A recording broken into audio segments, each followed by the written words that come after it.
क्या election commission of India अब स्वतंत्र नहीं है? क्या इलेक्शन कमीशन ऑफ इंडिया किसी के दबाव में अब काम कर रहे हैं? क्या इलेक्शन कमीशन ऑफ इंडिया के ऊपर दबाव केंद्र सरकार का है? क्या इलेक्शन कमीशन ऑफ इंडिया जो है किसी बाहरी ताकतों का दबाव है उसके ऊपर? क्या इलेक्शन कमीशन ऑफ इंडिया के ऊपर भारत के किसी और संगठनों का दबाव है? ये सारे सवाल हैं जो आम तौर पे भारत में चर्चाओं का विषय बना हुआ है। ये सवाल है कि आखिर इलेक्शन कमीशन ऑफ इंडिया हमेशा उनका जो है झुकाव केंद्र सरकार की ओर क्यों होता है? क्यों हमेशा इलेक्शन कमीशन ऑफ इंडिया के पास में कोई जवाब नहीं होता है विपक्ष का? आखिर क्या वजह है कि इलेक्शन कमीशन ऑफ इंडिया के पास में ईवीएम से रिलेटेड जो कुछ सवाल खड़े किए जाते हैं उनके पास में उनका जवाब नहीं होता और उसे नकार देते हैं? अभी हाल में कुछ चुनाव हुए, हरियाणा में हमारे देश में चुनाव हुए, वहाँ पे कुछ असंगति पाई गई। उस असंगति पे फोकस करना, ध्यान देना बहुत ज़्यादा ज़रूरी है। अगर नहीं दिया जाएगा तो आने वाले दिनों में इसका बहुत बड़ा नुकसान उठाना पड़ेगा। क्या इलेक्शन कमीशन ऑफ इंडिया ये चाहते हैं कि भारत से लोकतंत्र खत्म हो जाए? क्या इलेक्शन कमीशन ऑफ इंडिया ये चाहते हैं कि भारत में लोगों का जो विश्वास है इलेक्शन कमीशन ऑफ इंडिया के ऊपर, क्या वो ख़त्म हो जाए? क्या इलेक्शन कमीशन ऑफ इंडिया ये चाहते हैं कि भारत के लोग इलेक्शन कमीशन ऑफ इंडिया को भी ये समझे कि ये सरकार का एक तोता है जो सरकार के इशारे पे काम करता है? क्या इलेक्शन कमीशन ऑफ इंडिया भी ये चाहते हैं कि भारत के अलग अलग हाई कोर्ट या फिर जो है देश के सबसे बड़े सुप्रीम कोर्ट ये कहने को मजबूर हो जाए कि इलेक्शन कमीशन ऑफ इंडिया का रोल जो है एक तोते का जैसा है, कि वो किसी के इशारे पे काम कर रहे हैं? क्या इलेक्शन कमीशन ऑफ इंडिया की रिस्पॉन्सिबिलिटी नहीं है कि अगर भारत के जो जितने भी विपक्ष हैं वो सवाल खड़े कर रहे हैं किसी भी चीज़ को लेकर के, तो उनका जवाब जो है हम जेन्युइन तरीके से दें, उनके जितने भी डाउट हैं वो एक एक डाउट को क्लियर करें हैं? क्या इलेक्शन कमीशन ऑफ इंडिया के पास में इतना समय और इतनी ताकतें नहीं थी कि वो एक साथ तीन राज्यों में, छोटे छोटे राज्यों में चुनाव करवा सके, जहां पे बात चल रही हो कि पूरे देश में एक बार चुनाव होना है? क्या election commission of India EVM से रिलेटेड जितने भी सवाल हुए हैं आज तक एक भी सवालों का सही से जवाब नहीं दिया? आपको पता है कि इस टेक्नोलॉजी के ज़माने में हर चीज़ टेम्परिंग की जा सकती है, हर चीज़ के साथ छेड़छाड़ किया जा सकता है। इसकी जो है ना बहुत सारे आपको एग्जाम्पल मिल जाएंगे, लेकिन इलेक्शन कमीशन ऑफ इंडिया इस बात को मानता ही नहीं है कि ईवीएम के साथ में कोई छेड़छाड़ हो सकती है, जबकि जानते हैं कि ये ईवीएम भी एक इलेक्ट्रॉनिक वोटिंग मशीन है, इलेक्ट्रॉनिक सामान है, और इलेक्ट्रॉनिक सामान के साथ में कभी भी टेम्परिंग की जा सकती है। क्या अभी मैं आपको उदाहरण दूं, हरियाणा में अभी जब काउंटिंग हो रही थी तो वहाँ पे जो है स्टार्टिंग में जब बैलेट से काउंटिंग हो रही थी तो कांग्रेस यानी भारत का जो भी विपक्ष है, जो सबसे बड़ा विपक्ष है, जिसके पास में सबसे ज़्यादा लोकसभा में सीटें हैं, उनके जो है सीट लगभग 74 सीटों पे वो आगे चल रहे थे, और बीजेपी जो केंद्र में सत्ता में है वो उनके मात्र में 10 सीटों पे वो थी। और इन दरमियान में इलेक्शन कमीशन ऑफ इंडिया जो है अपने डेटा को वेबसाइटों पे पब्लिश नहीं करते, और जैसे ही केंद्र सरकार के दल आगे निकल जाते हैं, आगे बढ़ जाते हैं या उसके अप्रॉक्स में हो जाते हैं, तो उसके बाद जो है इलेक्शन कमीशन ऑफ इंडिया का वेबसाइट जो है फिर डेटा को शो करता है। ऐसा क्यों? ऐसा क्यों? ऐसा क्यों? दूसरी चीज़, जब कांग्रेस के विनेश फोगाट जब पीछे होती हैं, विपक्ष के जब विनेश फोगाट पीछे होती हैं, तो इलेक्शन कमीशन ऑफ इंडिया उस डेटा को दिखाते हैं, डेटा अपडेट करते हैं कि विनेश फोगाट पीछे चल रही हैं और सत्ता पक्ष के लोग जो हैं वो आगे चल रहे हैं। लेकिन जैसे ही विनेश फोगाट आगे होती हैं तो अगले 1.5 घंटे तक जो है उसका कोई अपडेट नहीं आता है, 3-4 राउंड तक उसका कोई अपडेट नहीं आता है। ये क्या दर्शाया जाता है? क्या इलेक्शन कमीशन ऑफ इंडिया के ऊपर ये रिस्पॉन्सिबिलिटी नहीं है कि जितने भी राउंड के वोटिंग काउंटिंग होते हैं वो सबसे पहले अपडेट होनी चाहिए डेटा, उसके बाद नेक्स्ट राउंड की काउंटिंग होनी चाहिए? क्या CI को, इलेक्शन कमीशन ऑफ इंडिया को इस बात का पता नहीं है कि हम इलेक्शन कमीशन ऑफ इंडिया के वेबसाइट से पहले न्यूज़ों में देखते हैं कि कौन आगे चल रहा है, कौन पीछे चल रहा है, जबकि केंद्र सरकार डिजिटल इंडिया पे करोड़ों अरबों रुपए खर्च कर रहे हैं? क्या इलेक्शन कमीशन ऑफ इंडिया की वेबसाइट को छोड़ करके हम किसी न्यूज़ चैनल को देखें रिजल्ट चेक करने के लिए? आखिर ऐसा कैसे हो सकता है कि एक जो केंद्र सरकार का खुद का वेबसाइट हो, जो खुद ही रिपोर्ट बता रहा हो कि कौन आगे चल रहा है, कौन पीछे चल रहा है, उनका जो है रिजल्ट लेट से आता है और थर्ड पार्टी का रिजल्ट पहले आ जाता है? आगे समझिए। थानेसर से कहते हैं कि कांग्रेस के उम्मीदवार जीत जाते हैं लेकिन उसको कई घंटे तक जो है ना जीत का सर्टिफिकेट नहीं दिया जाता है। ऐसा क्यों? जब कोई कैंडिडेट जीत जाता है तो इसका क्या क्राइटेरिया है कि उसको कितने देर में जो है सर्टिफिकेट दिया जाता है? उसका क्या क्राइटेरिया है? कहाँ पे गलती हो रही है? अगला पॉइंट समझने की ज़रूरत है, जो भी नया पॉइंट खुल के आया है, जो पहली बार आया पिछले 10 सालों में, जो सबसे बड़ा एक मुद्दा बना है, वो ये कि जिस बैटरी में 99% चार्ज होते हैं वो बैटरी बीजेपी को यानी सत्ता पक्ष को वोट करते हैं।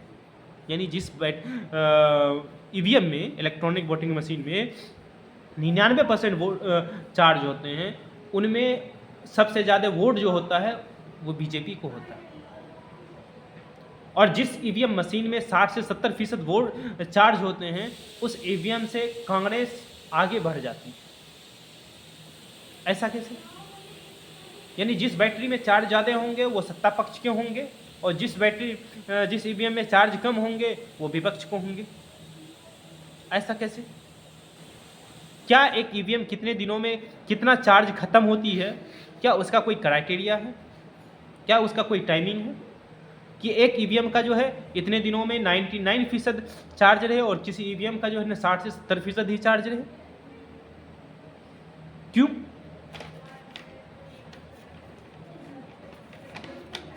EVM पे भारत के जितने भी अपोजिशन हैं वो सभी इस बात को निगलेक्ट कर रहे हैं कि EVM से चुनाव नहीं होनी चाहिए, इससे हेराफेरी होने की बहुत ज़्यादा संभावनाएं हैं और हो रही हैं, जो दिख भी रहा है। सिवाय सत्ता पक्ष के, वो चाहते हैं कि नहीं EVM से ही वोटिंग होनी चाहिए, जबकि आपको पता है कि सत्ता पक्ष के जब लाल कृष्ण आडवाणी थे, उन्होंने इस चीज़ का विरोध किया था कि EVM से वोटिंग नहीं होनी चाहिए, इससे टेम्परिंग होने की पूरी संभावना है। उसके साथ साथ में दुनिया भर के जितने भी वरिष्ठ लोग हैं उन्होंने भी इस बात का ऐलान किया है कि EVM से टेम्परिंग की पूरी संभावना है। एलन मस्क से लेकर के आपने दुनिया के बहुत से लोगों को देखा होगा, बहुत सारे देशों में देख रहे हैं जिन्होंने EVM को बनाया वो खुद EVM को यूज़ नहीं करते। इससे बड़ा और क्या सबूत मिल सकता है आपको? क्या ये सारे सवाल इलेक्शन कमीशन ऑफ इंडिया को कटघरे में नहीं खड़े करते हैं? आपको पता है कि पिछले चुनाव में जिसमें लगभग 350 सीटों पे लोकसभा चुनाव में रिजल्ट मिसमैच होता है। आप द क्विंट के वेबसाइट पे जा सकते हैं, द वायर के वेबसाइट पे जाके पढ़ सकते हैं, या हिंदुस्तान टाइम्स के वेबसाइट पे जाके पढ़ सकते हैं कि कई सारे ऐसे लोकसभा सीट्स हैं जहाँ पे वोट यानी पोल जो होता है कुछ वोट होते हैं और जब काउंटिंग होते हैं तो काउंटिंग के टाइम में वोट परसेंटेज बढ़ जाता है, वोट बढ़ जाता है। जी मैं आपको फॉर एग्जांपल देता हूँ, कुछ मैं डेटा निकाल के आपको दिखाना चाहूँगा, बताना चाहूँगा, माफ़ी चाहता हूँ। ये है एक द क्विंट का है, ये पोस्ट कब का है मैं डेट देख लूँगा, 1 मिनट, 5 अगस्त 2024 का है। ठीक है, आप इसको देख लीजिएगा, जाके सर्च कीजिएगा, देख लीजिएगा, या मैं कोशिश करूँगा कि इसका जो है ना डिस्क्रिप्शन में लिंक दे दूँ, आप भी जाके पढ़िएगा।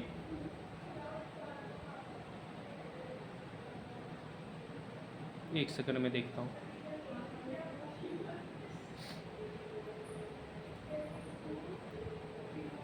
जैसे यहाँ पे देखिए कुछ कॉन्स्टिट्यूंसी, कुछ पार्लियामेंट्री इलेक्शन में कुछ लोकसभा ऐसे थे जहाँ पे वोट पड़ता कुछ और है, लेकिन उसकी जब काउंटिंग होती है तो उसमें काउंटिंग में वोट बढ़ जाता है।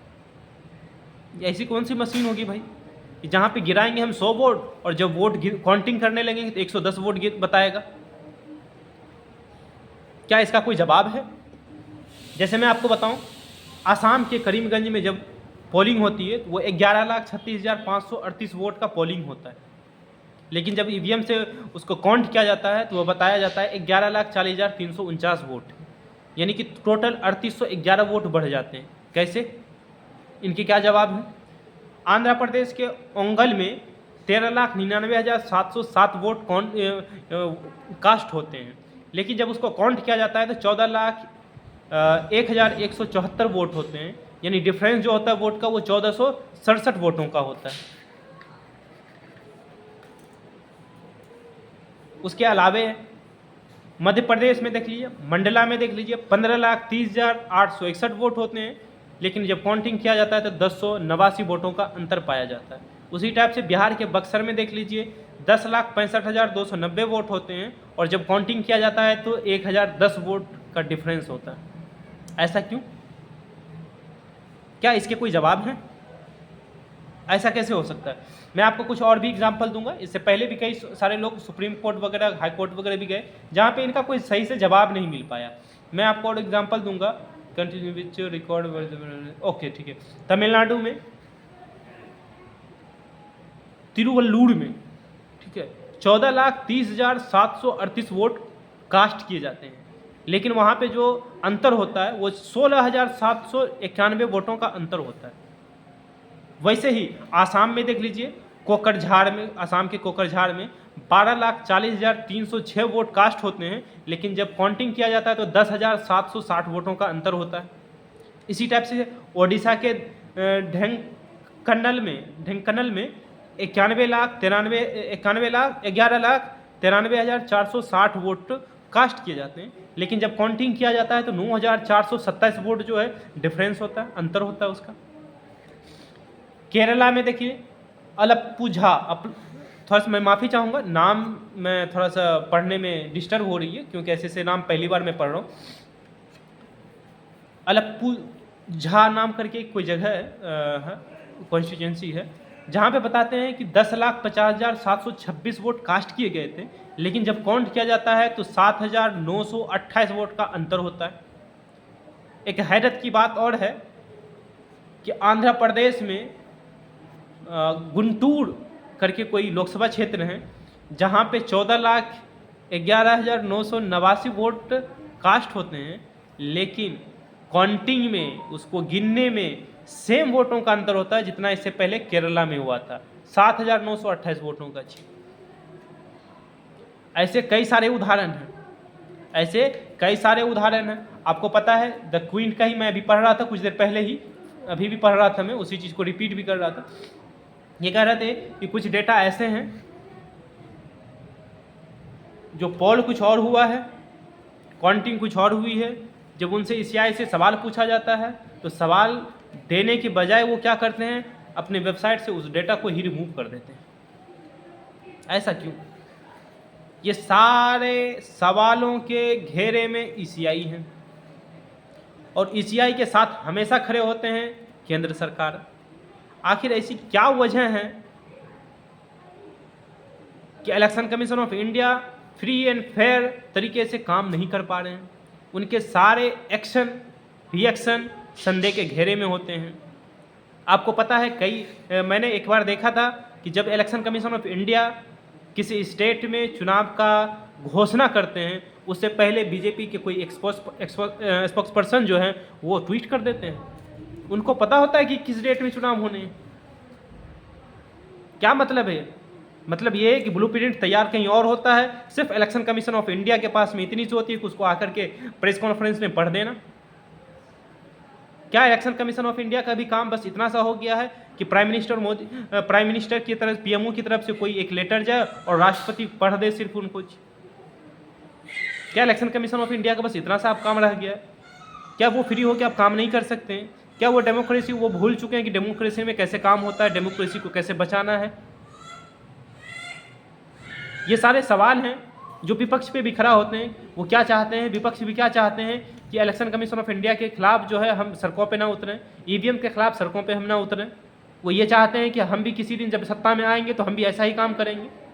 ऐसा कुछ उनका इच्छा है क्या? ये सारे सवाल हैं जो चाय की दुकानों से लेकर के, सड़कों से लेकर के, स्कूल कॉलेज से लेकर के, किसी कंपनी ऑफिस तक में इस बात की चर्चा हो रही है। इस बात का जवाब कौन देगा, कहाँ से मिलेगा? आप सब बताएं कि इसका जवाब कौन दे सकता है, और कैसे लोगों की जो है इन सारे सवालों पे जो क्वेश्चन मार्क बड़ा है सारे सवालों पे, ये क्वेश्चन मार्क कब हटेगा, कैसे हटेगा? या इलेक्शन कमीशन ऑफ इंडिया को हटा करके ये सवाल हटेगा, या उनके दफ्तर में पहुंच करके सवाल का जवाब मिलेगा, या सड़कों पे निकल के सवाल का जवाब मिलेगा? ये मैं पूछना चाहता हूँ आप सबसे। आप सब कमेंट्स करके बताएं कि ये सवालों का जवाब कैसे मिलेगा। धन्यवाद।